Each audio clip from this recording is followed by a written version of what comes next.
Si les personnes qui cherchent des locations sont parfois victimes d'arnaques, ce sont surtout les propriétaires qui trinquent le plus.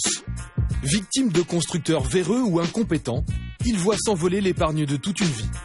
Pour eux, le rêve d'une maison neuve tourne alors au cauchemar. Direction Marseille. Les hauteurs de la ville abritent un scandale immobilier. Ici, plusieurs maisons neuves à l'abandon depuis des mois. Elles sont inhabitables. Voici leurs propriétaires qui y ont investi tout ce qu'ils avaient. Parmi eux, Dominique, 53 ans. Elle a payé 148 000 € pour cette maison sur plan. Une bâtisse bourrée de malfaçons. Je n'ai pas acheté un terrain aussi abrupt. Et d'ailleurs, on plonge d'un coup de 3 mètres de profondeur. Donc je mets au défi quiconque d'habiter ici. Ça, c'est mon jardin. Ça, personne est en capacité de me dire ce que ça draine et que ça évacue. Notre expert à nous m'a dit juste, j'espère madame, que ça draine des eaux de pluie et non pas un tout à l'égout qu'il faudrait vérifier. Mais comme il n'y avait pas d'eau, on n'a rien pu vérifier. Hein, voilà. Là, on arrive devant ma porte. La sonnette, ravie qu'il y en ait une. Ma maison n'est pas habitable.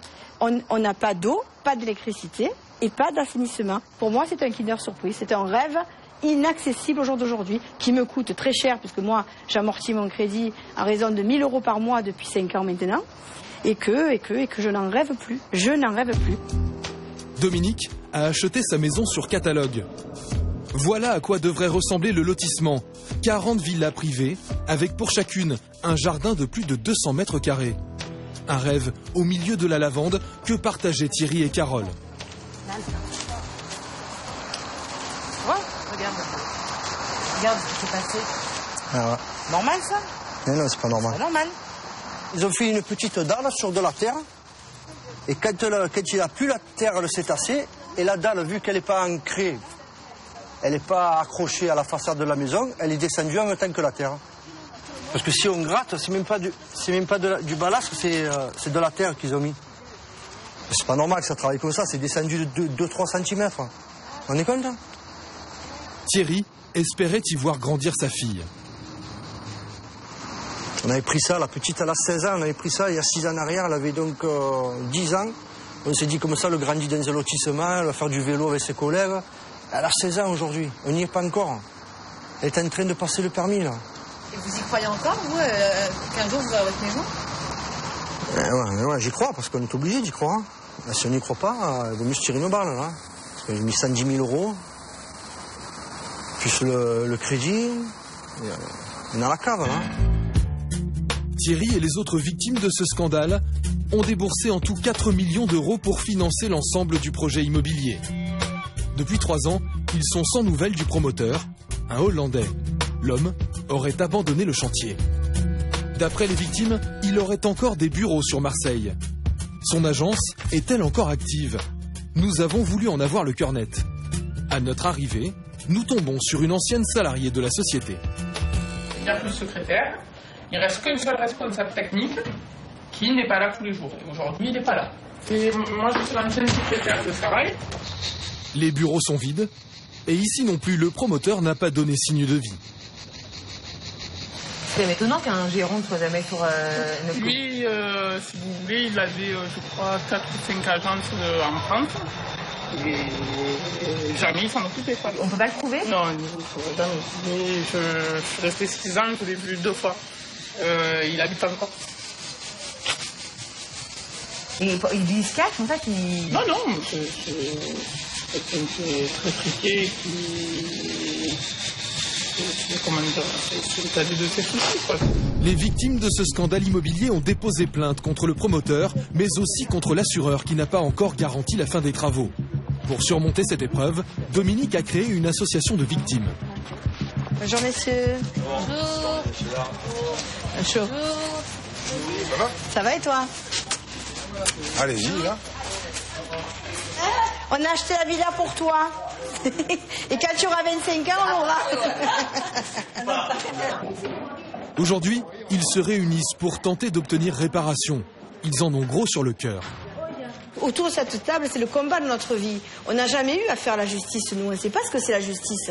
Et là, aujourd'hui, on le vit très mal. Mais c'est vrai que moi, j'attends une reconnaissance de tout le préjudice que j'ai subi.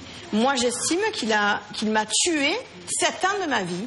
Je n'avais pas prévu ça à mon programme. Heureusement qu'on se voit.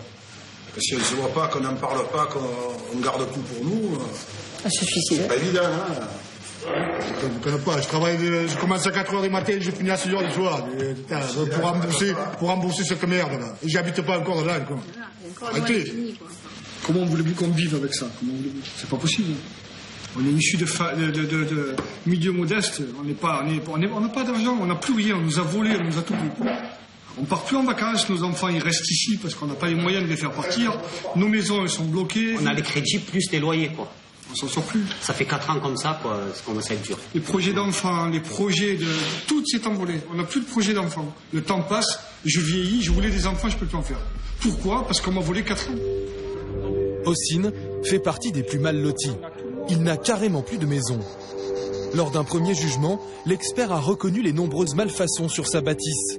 Et en avril 2012, sa villa a été démolie par son assureur pour être reconstruite. Mais depuis, plus rien. Et la maison, c'est le tas de gravats qui se trouve en dessous, là, tout en dessous. J'ai payé presque 160 000 € pour un peu de gravats. Et je pensais que le combat d'une vie, c'était une maladie, c'était des choses comme ça. Mais aujourd'hui, je sais ce que c'est le combat d'une vie. Depuis 6 ans, je le vis. Depuis 4 ans, j'aurais dû être livré. Et depuis 6 ans, depuis que j'ai signé, ben, je dors plus la nuit. Je dors plus, je suis fatigué, mes enfants. Ils sont fatigués, on est tous fatigués. Fatigués de tout ça. Ce qui m'embête le plus, c'est de ne plus être tributaire de ma vie. Les rênes de la vie, c'est plus moi qui les tiens. Les rênes de la vie, de ma vie à moi, ben, c'est des banquiers, c'est des juges qui les tiennent. Et ça me tue, ça. Désormais, en effet, c'est aux juges de trancher et de reconnaître les responsabilités de chacun. Quelques jours plus tard, à la cour d'appel d'Aix-en-Provence, nous retrouvons les 23 familles qui ont porté plainte. Ce matin-là, ils sont venus plaider leur cause. Ça fait 3 nuits que je dors pas. Ça fait 3 nuits. J'ai angoisse sur angoisse. De toute façon, je suis bourrée de tranquillisants, donc je devrais être un peu plus cool, mais j'y arrive pas à décompresser. C'est là que tu réalises que tu as acheté qu'un procès, quoi. Qu'un procès, c'est tout. Allez-y, venez. Ça vient à nous. Allez, courage, on y va. En entrant dans cette salle d'audience, ils savent que leur destin ne sera pas réglé aujourd'hui. Il faudra attendre encore plusieurs semaines avant qu'une décision ne soit rendue. Leur combat est loin d'être terminé.